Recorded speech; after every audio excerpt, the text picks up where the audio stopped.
Welcome to the studios of Sahara TV. It's nice to have you with us today. Thank you so much for having me. It's a pleasure to be here. So it's been a year since Olamide signed you to his record label YBNL. And since that time you've been growing in pace and music-wise, your music has been getting global. How has been the journey so far? I would say it's not up to 1 year. That's like 5-6 months. Yeah, so that's I would say it's been challenging, of course. I knew that I had to like triple my work rate, so and my mentality had to be on a very balanced level. So with the help of my colleagues, my mentor Olamide, and the label, they've been helping me grow. Like, it's more of a family in the label, so the atmosphere is amazing and perfect for me to grow. If we just go down memory lane, can you just give us like a quick brief of how you met Olamide and how did the whole deal came to be? Before I met Olamide, I was an underground independent artist, just making music, recording, and putting out music on different platforms, SoundCloud, Instagram, and the likes. And actually, I did not meet him. He actually reached out to me by himself and told me, you know what, I love your sound. I feel like your sound is global, and I want to be the one to take it to that global stage. And I couldn't say no to that because I felt that was a perfect platform for me to grow. So since then, it's been work. Olamide is a workaholic. YBNL is a label of workaholics. So the next day, we started working on the album, the YBNL Mafia family album, where my song Jealous came from, and that's it. So Jealous, let's talk about Jealous. Was Jealous recorded before the album, or it was during the process of recording the album you recorded this song? It was recorded during the process of working on the album, not long after I got signed. That was the period when I recorded Jealous. So who did you write Jealous for you? Did the girl break your heart and stuff? Jealous is not a heartbreak song. It's not a love song. It's a song about an experience I had with someone who was not even mine. But even though she was not mine, I was getting possessive and obsessed and jealous. And I just decided to write about it to relieve the experience. So that's just it. I didn't write it for anybody in particular. It was just the experience I wrote. On the video, you worked with Director K. What was it like working with him on that video? Director K is a very creative person, and my team, we decided it had to be him. I would shoot the video because why not Clarence? It's not about names. We just wanted it to have a particular direction, and we felt, okay, Director K would be the man for the job. And the video was hectic. It was a long process. We started working from around 9 a.m. to 4 a.m. the next day. So based on this kind of song it was, it took a lot of this and that and stories and images we had to capture. And it was a very amazing experience because the chemistry was fluid and the creative process was really amazing. So it was fun. Hectic but fun. You enjoy making music as a musician, and why do you make music? Honestly, I'm not going to go and be forming deep and be saying this one, that one, this one. I make music because I love being happy. It makes me happy. I feel like I have a reason for living life. I don't think I had a reason. I don't think I had a purpose for living life until I started making music. When I was young, I had this dream of becoming maybe one lawyer or the youngest professor ever, and I had these nonsense baby dreams. And when I was in my second year in school, that was when I met music, and music met me. I didn't know we met each other, but I recorded my first song, and it felt like magic. And when I got to my room, my hostel that night, I felt like, wow.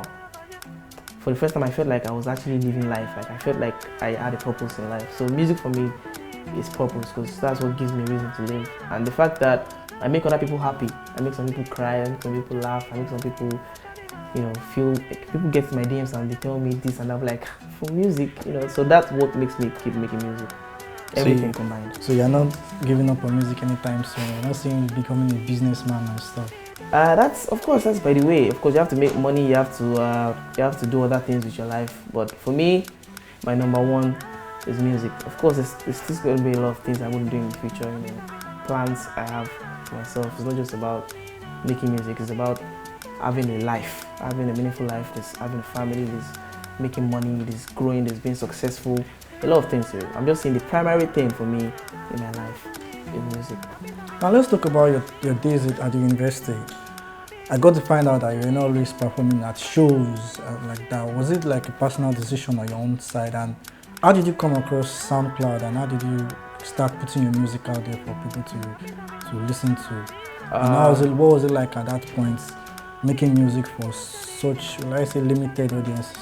I would say I wasn't making music for anybody at that time. I understood from a very early stage that there's no point going to shows to perform to people who don't know your song, who don't really care about you.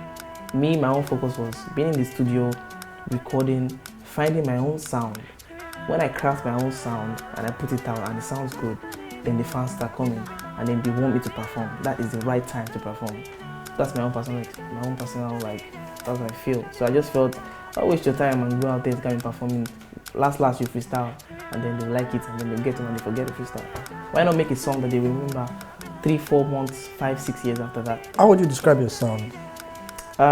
Yes, I started out as the basic Afro artist, the normal whiskey, the normal Davido that every young artist starts out. These people are like our legends, so we look up to them and I want to be like them. So that's what I started out at first, but then I had to realize that if you want to blow up, you have to be different. How do you want to be different? You have to like craft a sound for yourself.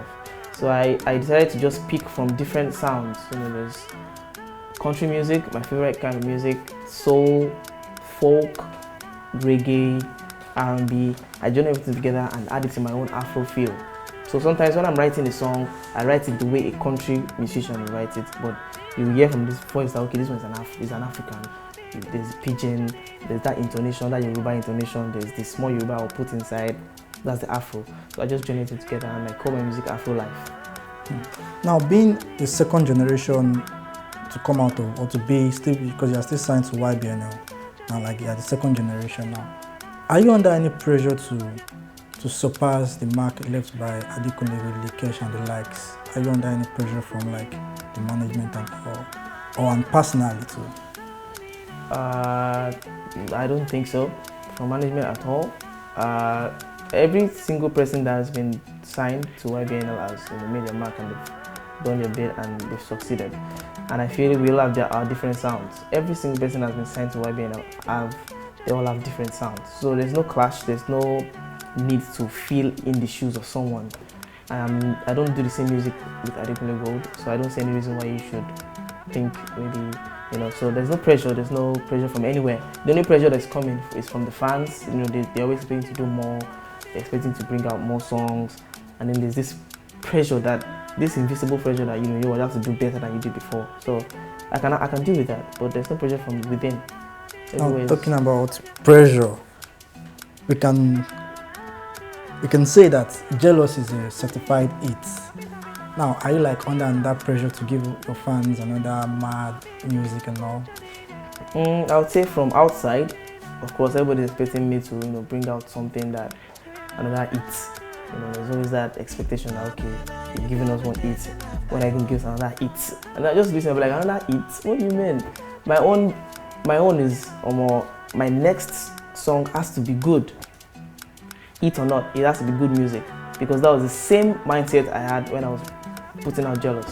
When I was making Jealous, I didn't make Jealous with the intention to make a hit. So why should you put me under pressure to make another hit? Put me under pressure to make a good song. And that's the same attitude I want to, have. I believe when the song is good, it's to push itself, the same way Jealous pushed itself. And let's go a little bit into your family background. You find that when you hear most musician stories, you find that you tell them they say the family was not in support at first and all. You personally, was your family in support of your music? I would say it's, when you're in Nigerian, in this country, most parents have this mindset that you have to go to school, you have to succeed, this country is hard, you cannot be doing music, you cannot be doing anything art or creative, you cannot be painting, so it was normal.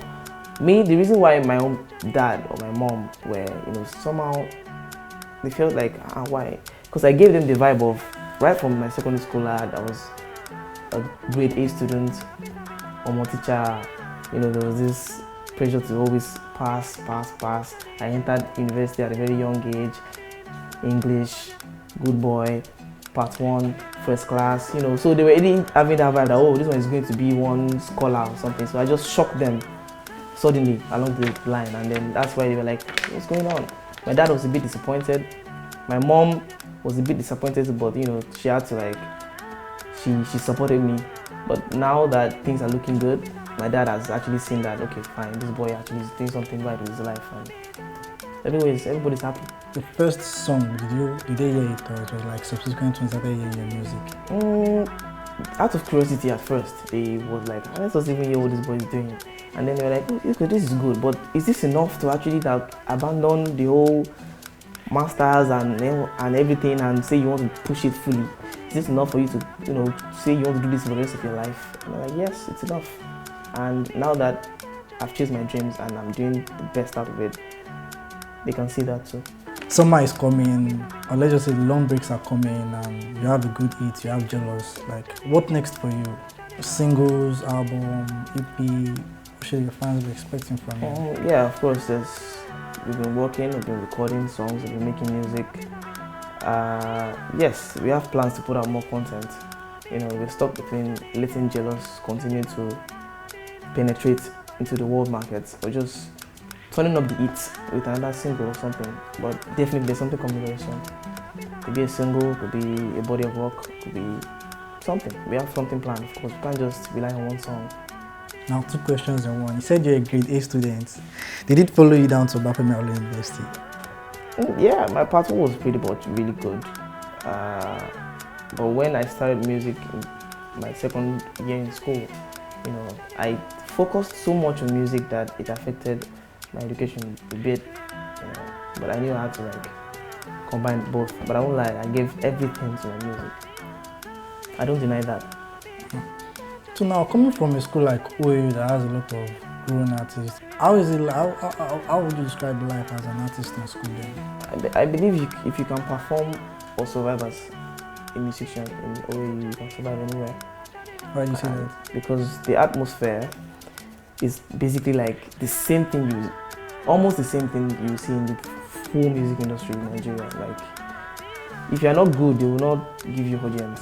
Sometimes if you are even good safe and you don't perform well, they will send you out of the stage. There's this culture they have that you have to prostrate before you perform. Those kind of stuff. So they keep you on your toes. So if you can survive as an artist there, you can survive anywhere, because that school is like the real world. Because when you study in OAU and you come out, you've seen it.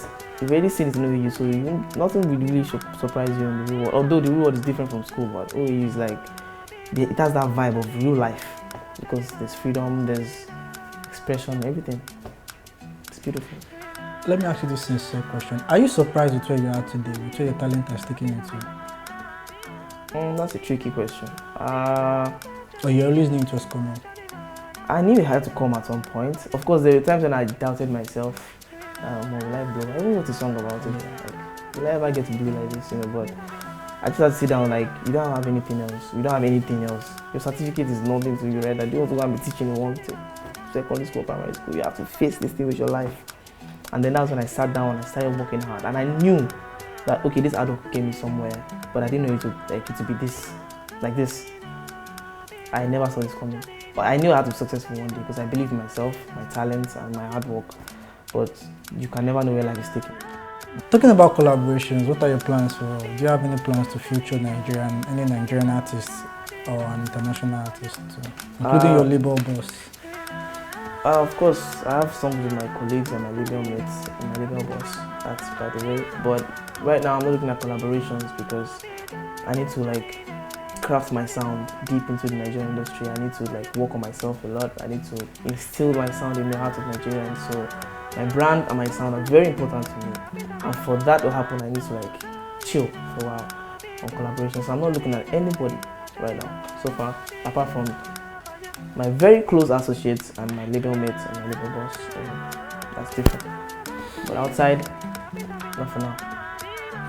Now, on the last note, being a creative that almost gave up on his talent, on his music, I won't say you gave up your talent.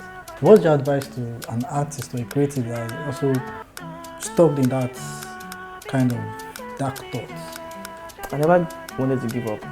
I never gave up, and I never even give it I never give it a thought that But you I wrote a should give song up. on it. Yeah, there's a difference between having doubt and you thinking of giving up. And there was that doubt that will you blow like this? I never I was stubborn. I didn't listen to anybody. I didn't listen to my parents, so who else wants to talk to me? I listened to. I was blind to everything else.